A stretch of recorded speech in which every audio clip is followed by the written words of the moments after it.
오늘 우리에게 주시는 하나님 말씀을 같이 보겠습니다. 신약성경 사도행전 2장 36절에서 우리 41절까지입니다.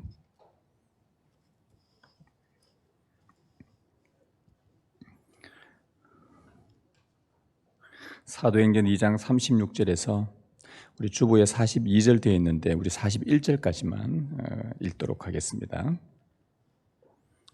우리 말씀 한 절씩 교독하고 41절은 함께 읽겠습니다.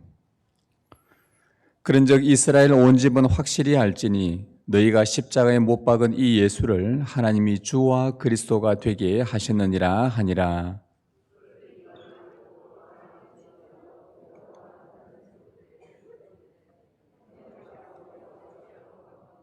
베드로가 이르되 너희가 회개하여 각각 예수 그리스도의 이름으로 세례를 받고 죄 사함을 받으라. 그리하면 성령의 선물을 받으리니.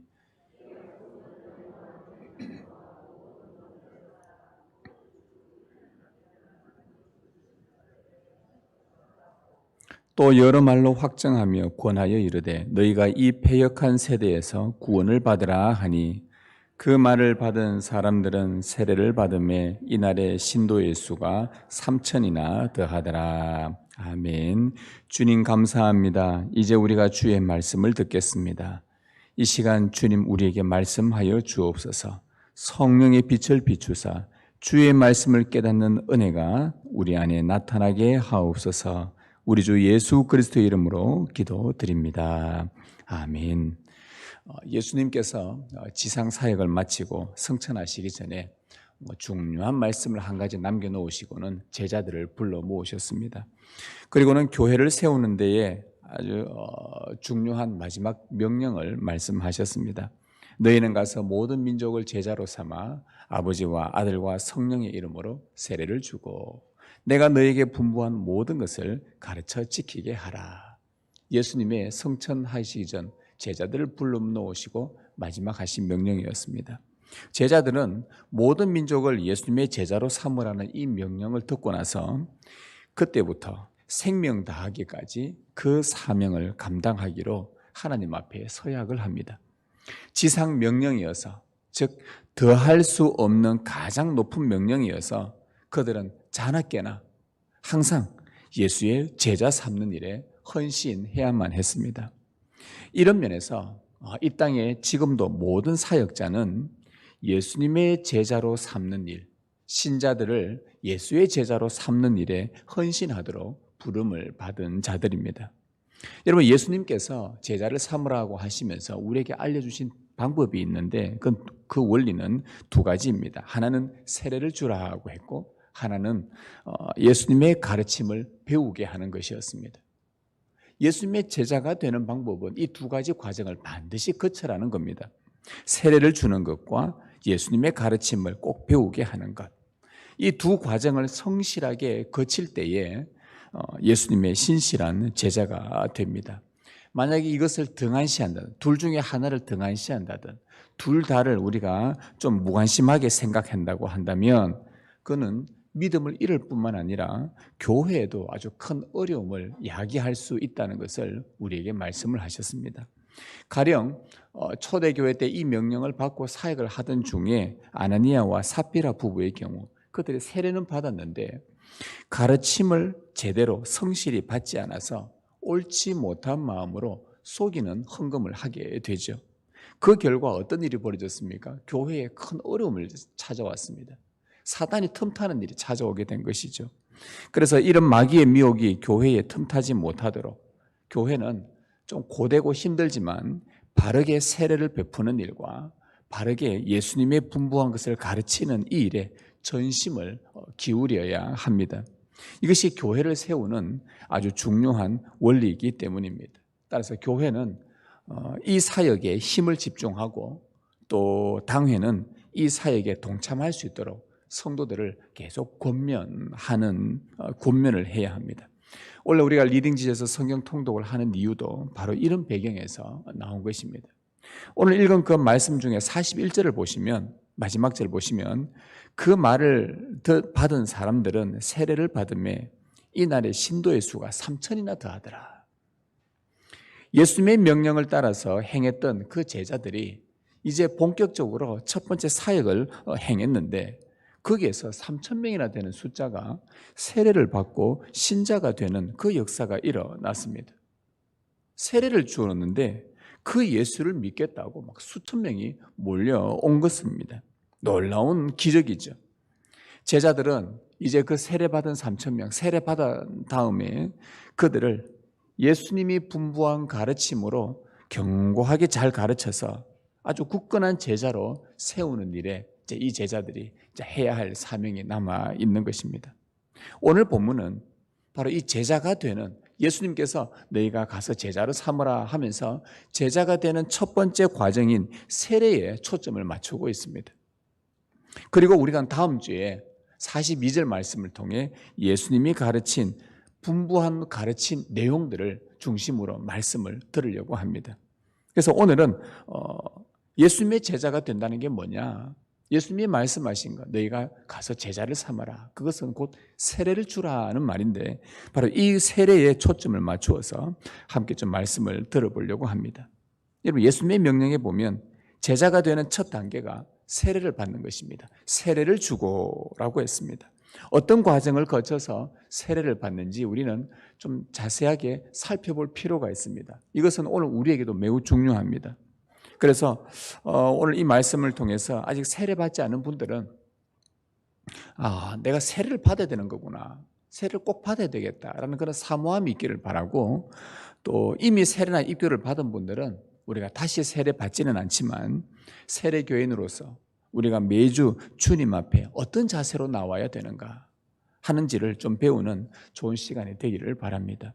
오늘 본문의 배경은 오순절에 성령으로 충만했던 베드로가 모인 사람들에게 복음을 설교한 내용입니다. 예수님이 성천하시고 이 명령을 주신 다음에 그들은 잠시 동안 성령을 기다렸다가 성령이 충만한 그 역사 속에 베드로가 그 예루살렘에 모인 많은 무리들에게 복음을 설교를 했습니다. 베드로는 구약에 나오는 요엘 선지서와 또 시편을 가지고서 예수 그리스도를 설교를 했습니다. 이 구약의 이 말씀들이 예수 그리스도에게서 성취가 되었다고 하면서 예수 그리스도가 누군지를 설교하면서 그가 다음과 같은 결론을 내렸습니다. 예수는 누구인가라고 내린 결론이 오늘 읽은 본문 36절부터 시작합니다. 그런즉 이스라엘 온 집은 확실히 알지니 너희가 십자가에 못 박은 이 예수를 하나님이 주와 그리스도가 되게 하셨느니라. 베드로의 설교 요약입니다. 앞에 많은 설교를 했지만 여러분, 이 결론적인 요약을 잘 기억을 하셔야 합니다. 베드로는 그의 설교 요지는 이스라엘 백성들이 십자가에 못 박은 그 예수를 하나님께서 주와 그리스도가 되게 하셨다는 말씀입니다. 베드로는 구약 성경을 가지고 예수 예언한, 구약 성경이 예언한 이 복음의 핵심을 그가 증거했습니다. 그것은 뭐냐? 십자가에 죽은 예수, 너희가 죽인 그 십자가의 예수는 바로 주와 그리스도시다. 이 복음을 베드로가 설교를 한 것입니다. 예수의 주 되심, 예수의 그리스도 되심이 복음인 것입니다. 여러분, 복음이 무엇입니까? 여러분에게 기쁜 소식이 무엇이냐고 물으신다면 예수가 나의 주님이십니다. 예수님이 나의 그리스도가 되십니다. 이게 베드로가 설교한 복음의 핵심이었습니다. 주와 그리스도라. 여러분, 구약 성경에서 이 주라는 표현은 어디에 썼냐 하면 여호와라는 이 하나님을 번역해서 주라고 표현을 했습니다. 여호와가 바로 주입니다. 주라는 게 만물의 주권자라는 뜻입니다. 만물을 창조하신 주요, 다스리고 돌보시는 주 여호와. 그런데 베드로가 지금 예수님을 가리켜서 그 구약의 만물을 창조하신 주, 다스리고 돌보시는 그 여호와를 바로 예수님과 동등한 분으로 이렇게 지금 선포를 한 것입니다. 예수가 바로 그 주다. 이 땅에서 33년간 사셨던 예수님은 사람들이 흔히 말하는 그런 성인 중에 한 사람이 아닙니다. 그냥 우리와 똑같은 사람으로 모양이 있으니까 그냥 사람인데 조금 다른 사람보다는 좀 더 훌륭한, 도덕적으로, 윤리적으로, 또 사랑하는 면에서 좀 괜찮은 사람, 남들과 좀 비교되지 않는 부처나 예수와 좀 마호메트나 이런 종교의 좀 창시자들 비슷하게 이렇게 수준으로 놔두고 좀 훌륭한 사람이다 라고 이 세상 사람들은 그렇게 생각하겠지만, 그러나 그 예수는 그게 아니라 창조주 하나님이시라는 거예요. 만물을 만드신 분이라는 것, 인류를 이 땅에 나게 하신 것, 우주 만물을 다스리는 대주제시라는 것, 이것이 온 세상에 들어야 할 복음입니다. 베드로가 전 세계 각지에서 모여든 그 예루살렘에 모여든 그 사람들에게 전했던 것이 뭐냐? 예수가 사람이 아니라, 사람으로 오셨지만 그분은 우리와 똑같은 이런 사람이 아니라 그분은 본래 구약에서 나왔던 천지를 창조하신 바로 그 주님이시다. 지금 이걸 지금 말해주고 싶은 거예요. 만유의 대주제시다. 그리고 베드로는 예수님을 주라고 하면서 동시에 그리스도라고도 칭했습니다. 하나님께서 예수를 그리스도로 그리스도가 되게 하셨다. 그리스도는 메시아란 뜻입니다. 문자적 의미로는 기름 부음을 받았다라는 뜻이죠. 구약에서 순결한 기름을 부어서 선지자와 제사장과 왕을 세웠듯이 하나님은 때가 되자 성령으로 예수님께 충만한 기름을 부으셨고는 유일한 선지자와 제사장과 왕으로 세우셨습니다. 무엇을 위해서입니까? 하나님의 영원한 사랑, 구원, 통치를 알리는 선지자로 세웠고, 하나님께 나아갈 수 있는 유일한 중보자로, 그리스도가 없으면 하나님께로 나아갈 수 없는 유일한 중보자인 제사장으로 세우셨고, 그리고 하나님의 정의와 자비로 자기 백성을 다스리는 왕으로 그 예수를 세우셨다는 말입니다. 성육신하신 예수님만이 영원한 죄와 사망에 빠진 인류를 하나님께 나아가도록 길을 열고 알리신 그 예수는 바로 그리스도십니다. 하나님은 다른 이름을 주신 일이 없습니다.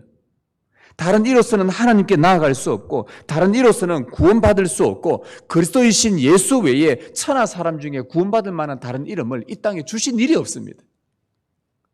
예수가 그리스도시라는 것, 이것이 복음입니다. 베드로는 설교합니다. 이 예수가 주님이시다. 이 예수가 그리스도시다. 근데 베드로는 예수께서 주가 되시고 그리스도가 되신다고 이 복음을 이것만 설교한 것이 아닙니다. 여기서 아주 중요한 또 하나를 짚고 넘어갑니다. 이제 이것이 세례로 나아가는데 아주 중요한 말씀입니다. 뭐라고 했냐면은 주와 그리스도가 되신다고 복음을 설명하면서 동시에 베드로는 뭐라고 말합니까? 36절에 그 예수를 너희가 십자가에 못 박았다는 말을 넣었어요. 너희가 십자가에 못 박았다. 그곳에 모여있는 많은 사람들, 유대인을 비롯한 그 많은 제사를 드리기 위해, 예배 드리기 위해 예루살렘 성전에 모여들고 오고 있는 그 사람들에게 너희가 바로 그 주와 그리스도이신 예수를 십자가에 못 박았다는 말을 그들에게 해주고 있습니다. 다시 말하면 하나님을 섬긴다고 예배 드리러 온 너희가 하나님이신 예수를 죽였고, 로마의 잔혹한 압제 속에서 그토록 기다리며 임마누엘 고도소서, 임마누엘 메시아여 고도소서라고 그렇게 기다리던 구원자 메시아를 너희가 죽였다고 지금 베드로는 그들의 마음을 찔렀습니다. 너희가 죽였다.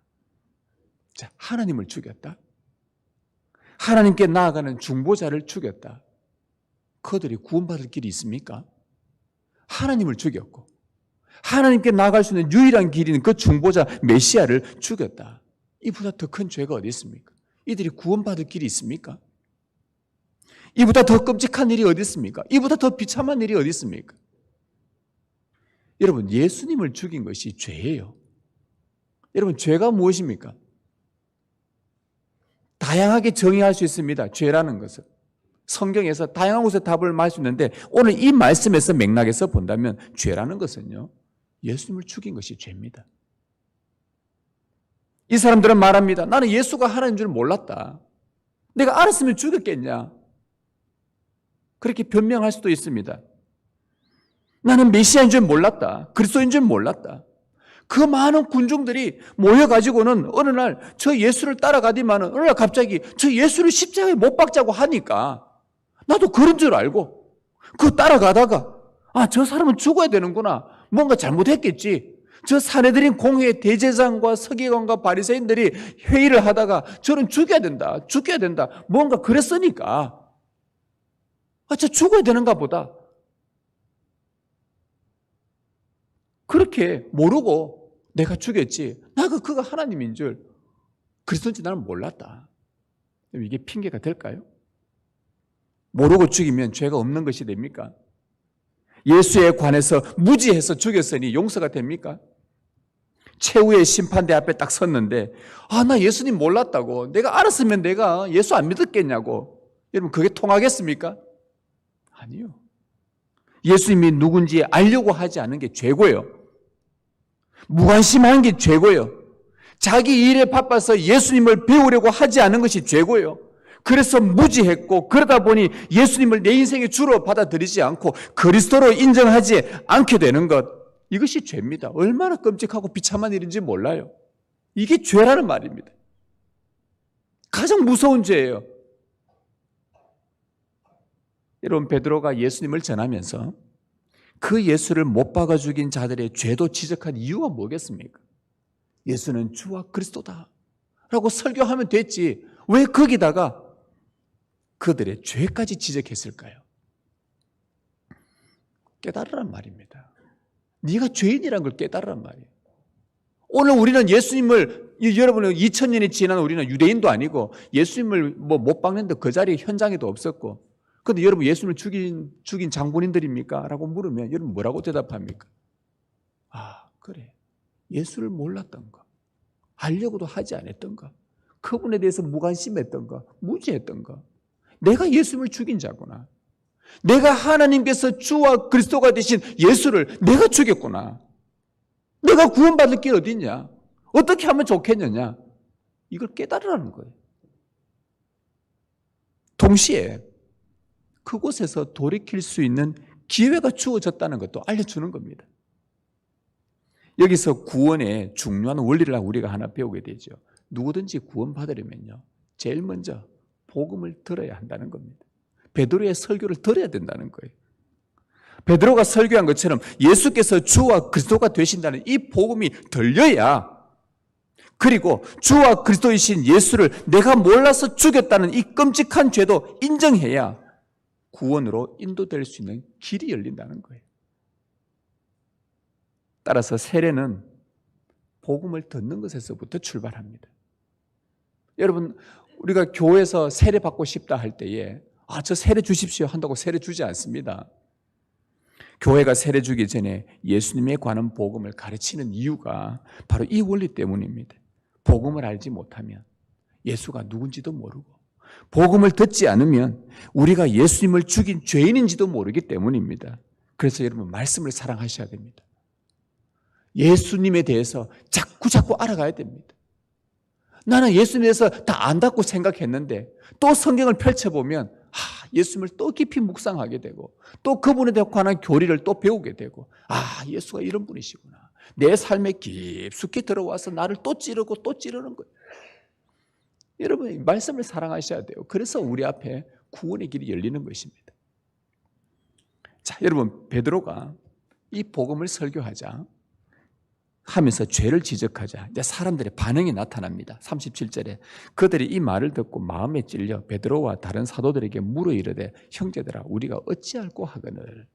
복음을 들은 사람들의 나타나는 그 변화는요 뭡니까?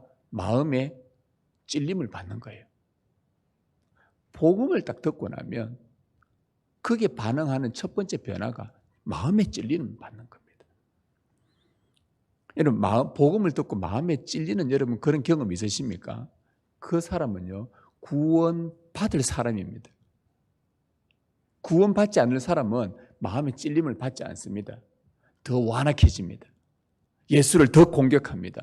예수님께서 말씀 전했을 때에 그 중에 예수를 거역하고 반항하고 저를 밀치려고 하고 떨어뜨리려고 하고 그런 자들이 있었지 않습니까? 복음을 듣고 내가 마음에 찔리면 여러분 그 사람은 구원받을 사람이에요. 복음을 들으니까 지금껏 예수를 모르고 살았다는 것이 이게 죄였구나라고 인지되면서 죄를 자각하고 양심이 이 죄책을 느끼는 것입니다. 내가 예수를 죽인 자구나. 내가 엄청난 큰 죄인이구나. 참 비참한 죄인이구나. 여기서 내 스스로 빠져나올 수 없는 죄인이 되었구나. 내가 하나님을 죽였으니, 내가 하나님께 나아가는 그리스도를 죽였으니 내가 더 이상 어디서 구원의 길을 찾느냐. 이 죄책을 느끼는 겁니다. 이처럼 구원받을 자와 구원받은 자에게 나타나는 영적 현상은 주 예수의 복음을 매주 설교로 들으면서 마음에 찔리는 겁니다. 여러분 한 주간 우리가 이 땅에서 이 세상에서 살다 보면 우리는 이 세상에 온갖 믿지 않는 사람들과 더불어서 살아갑니다. 그렇게 살아가다 보면 우리 사이에 많은 죄를 쌓고 살아갑니다. 우리도 모르는 사이에 이 완고함과 교만의 두터운 층이 이 마음에 차곡차곡 쌓여지죠. 그 상태로 주일이 되어서 예배에 왔는데 선포되는 그 복음이 비수가 되어서 이 양심이 산산이 부서지는 그 찔림을 경험을 하는 거예요. 그러면서 다시 또 정신을 바짝 차리게 됩니다. 맞다. 내가 죄인이었지. 일주일 동안은 모르고 살다가 이 자리에 와서 말씀 들으면서 맞다. 내가 죄인이었다. 이래 살면 안 되잖아. 내가 예수님이 주와 그리스도가 되시는데 내가 왜 그분을 나의 주와 그리스도로 모시고 살지 못했는가?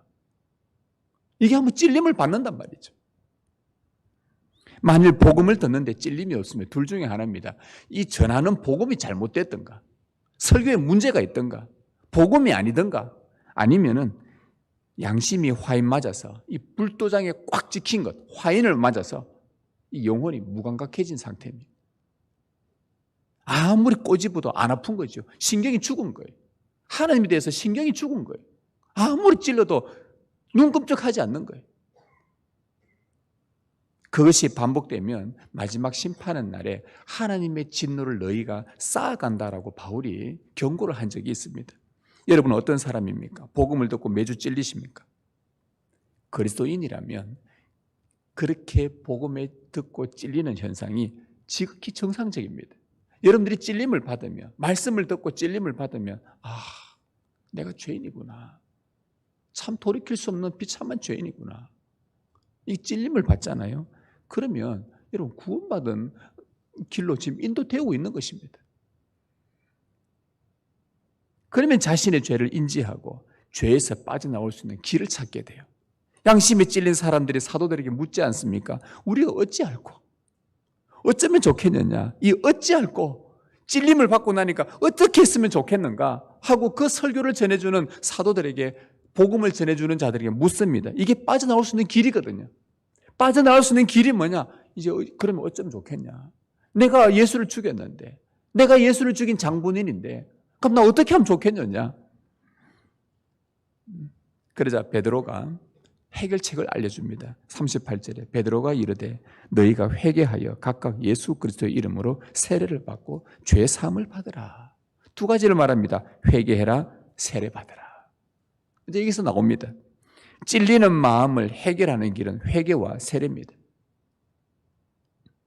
지금 오늘 이 말씀은 세례 받는 과정까지 지금 진행되고 있는 것입니다. 처음에 복음을 들어야 되고, 듣고 나면 찔림을 받아야 되고, 찔림 받고 나면 뭘 해야 되냐? 회개하고. 그래서 세례까지 오게 되는 겁니다. 예수님께서 명령하신 너희가 가서 세례를 주고, 이것이 중요하거든요. 세례 주는 것이. 여러분 회개가 뭡니까? 마음을 고치고 행동을 바꾸는 겁니다. 이 번역을, 우리말 번역도 참 잘했어요. 회개, 뉘우치고 고치는 것. 뉘우치기만 하는 것은 회개가 아니고요. 내 삶을 바꾸는 겁니다. 마음을 바꾸는 겁니다. 행동을 바꾸는 것이 회개가 포함됩니다. 말씀으로 마음에 찔리면 변화가 일어납니다. 예수님에 대해서 무지했던 내가 예수의 주 되심과 그리스도 되심에 오늘 관심을 둡니다. 이 마음이 관심 없었던 마음이 관심을 두게 됩니다. 이런 변화가 일어난다는 것이죠. 전에는 무관심했던 말씀을 이제는 관심을 갖고 이 말씀을 읽게 되는 변화가 일어납니다. 그리고 예수님을 더 알아가고자 하는 이 변화가 내 속에서 일어납니다. 이게 회개의 징조예요.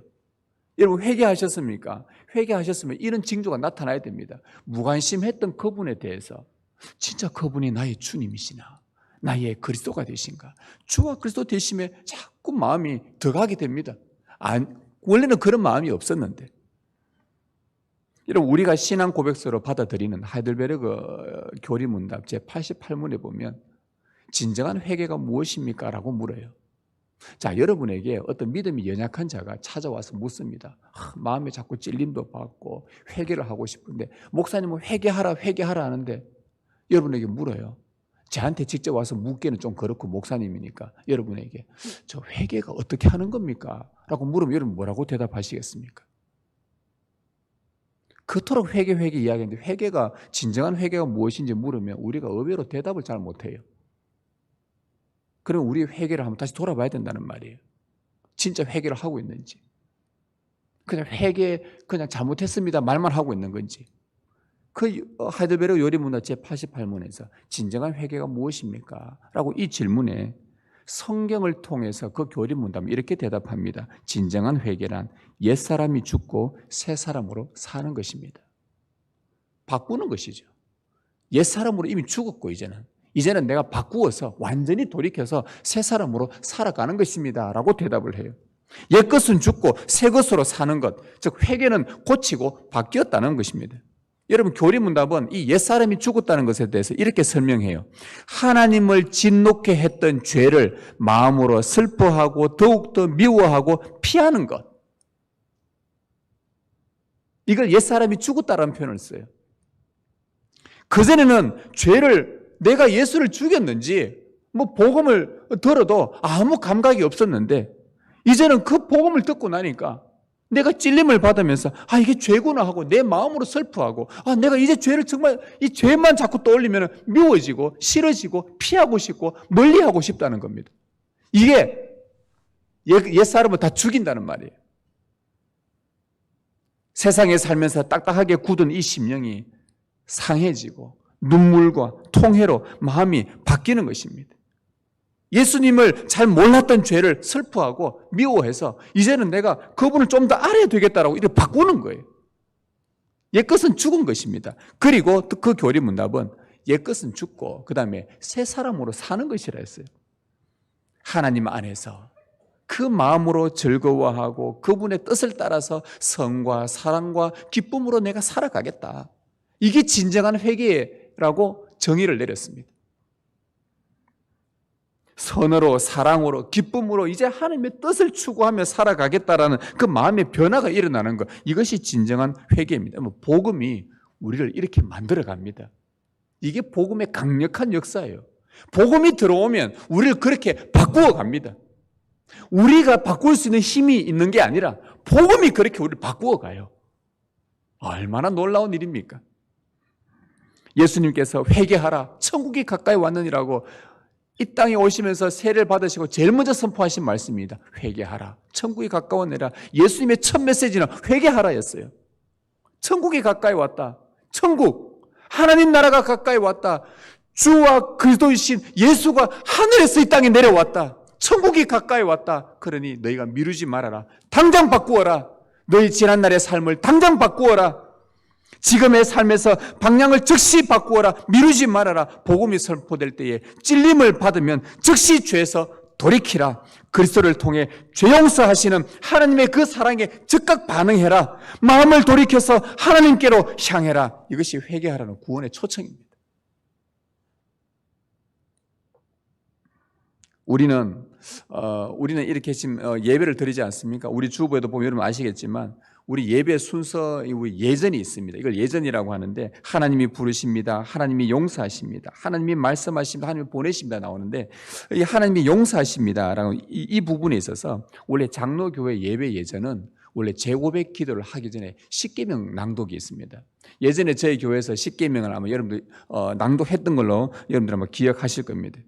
십계명을 왜 낭독했냐 하면은 십계명은 사랑하라는 계명이거든요. 하나님을 사랑하고 이웃을 사랑하라. 근데 그것을 하나 낭독하다 보면 한 주 동안 내가 하나님과 이웃에 대해서 사랑하지 못하고 하나님에 대해서 무지하고 그 사랑을 베풀면서 살아갔던 그 사랑의 계명을 행하지 못했던 내 죄가 새록새록 드러나게 됩니다. 그래서 새 계명을 낭독하면서 내 죄가 드러나고 그 죄로 내 마음의 찔림을 받아.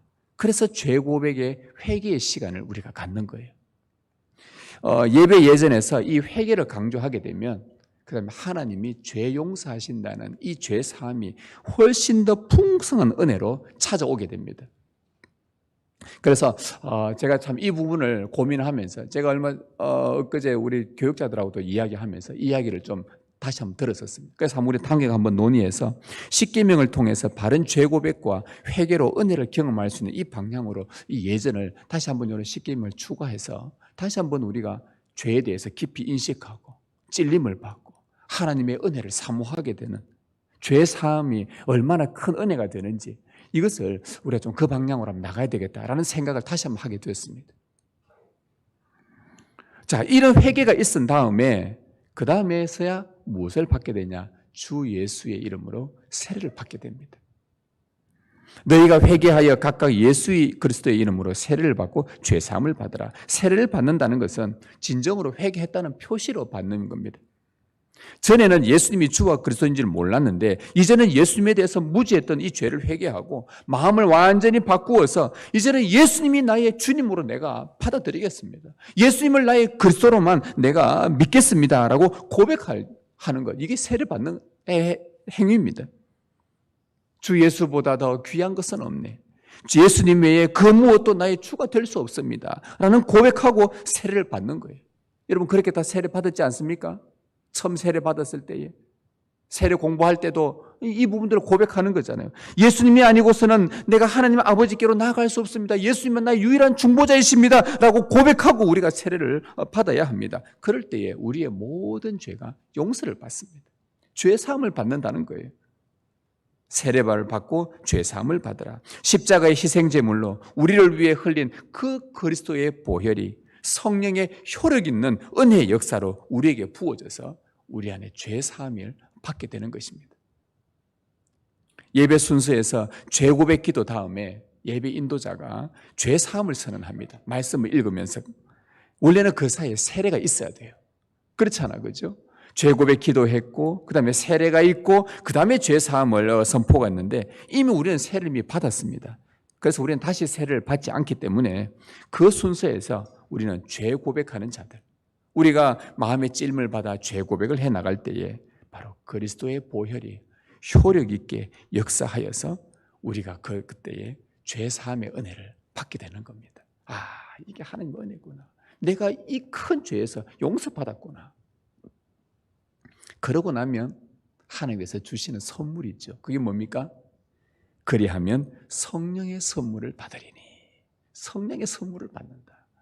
이게 순서입니다. 복음을 듣고 찔림을 받고 회개하고 세례를 받아 성령을 받는다. 성령의 선물을 받는다. 성령의 선물이란 성령님이 선물을 받는 거예요. 여러분, 성령은 막 달라는 게 아니고 성령은 하나님이 주실 때 그냥 이래 아멘 하고 받는 겁니다. 성령을 선물로 받는다는 말은 내 안에 들어오신다 이 말입니다. 성령을 내가 받는 거잖아요. 성령이 내 안으로 들어오신다는 거예요. 내 안에 좌정하신다는 겁니다. 그래서 성령님이 내 안에서 사신다는 게 이게 성령을 받는 겁니다. 구약시대에는 눈에 보이는 성전이 하나님의 집이었다면 오늘은 바로 여러분이 성령이 거하시는 집이 된다는 거예요. 이게 성령을 선물로 받는 겁니다. 회개하고 세례받은 자 안에 거하시는 성령님은 여러분에게 너희는 새 언약 백성이 되었다. 왜? 하나님의 성령이 들어왔으니까 새 언약 백성이 되었다라고 하면서 새 언약 백성에 합당하게 참되게 살아가도록 그렇게 우리를 계속 이끌어 가시는 분이 성령님이십니다. 그래서 예수님이 분부한 모든 것을 배우는 양육 공동체로 우리를 속하게 만들고 그리고 서로 교제하며 사랑하도록 성찬 공동체로 부르시고 그리고 완성될 하나님 나라를 소망하며 살도록 기도 공동체로 우리를 부르시는 것, 이게 성령님이 하시는 일입니다. 요 42절 내용은 우리가 두 번째 명령, 예수님이 분부한 모든 것을 가르쳐 지키게 하라는 이것이기 때문에 우리가 다음 주에 이 부분들을 좀 자세히 다루려고 합니다. 성도 여러분, 예수님의 주 되심과 그리스도 되심이란 이 복음의 선포, 마음의 찔림, 회개와 세례, 성령을 받는 것, 이 약속은요 하나님께서 당신께서 부르시는 자에게는 누구든지 이 약속을 주십니다. 당신의 뜻대로 영원부터 당신이 택한 자들에게는 이 약속을 반드시 주십니다. 그래서 때가 되면 그 사람을 찾아오십니다. 부르십니다. 그렇게 역사하셔요. 39절 40절 보십시오. 이 약속은 너희와, 첫 번째 너희와, 두 번째 너희 자녀와, 세 번째 모든 먼데 사람 곧 주 우리 하나님이 얼마든지 부르시는 자들에게 하신 것이라 하고 또 여러 말로 확정하며 이것이 사실이다라고 확정하면서 사람들에게 권하여 이르되 너희가 이 패역한 세대에서 구원을 받으라. 가만히 있지 말고 구원을 받으라. 예루살렘과 온 유대와 사마리아와 땅끝까지 하나님이 부르시는 자들에게는 이 약속이 주어집니다.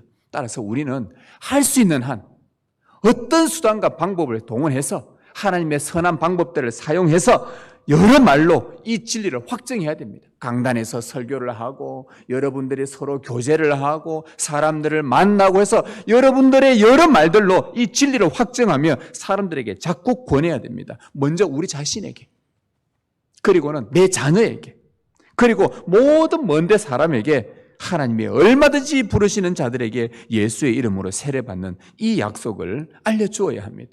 지금은 내 자녀가 예수에 대해서 무관심하고 믿음이 없고 쟤 언제쯤 돌아올까?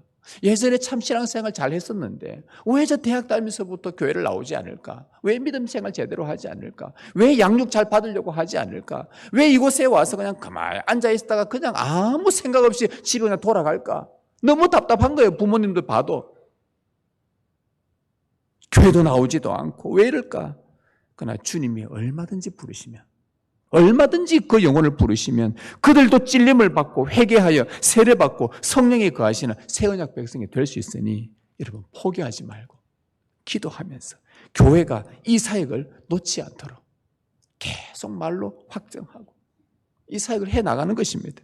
이것이 패역한 세대에서 구원 얻는 길이에요.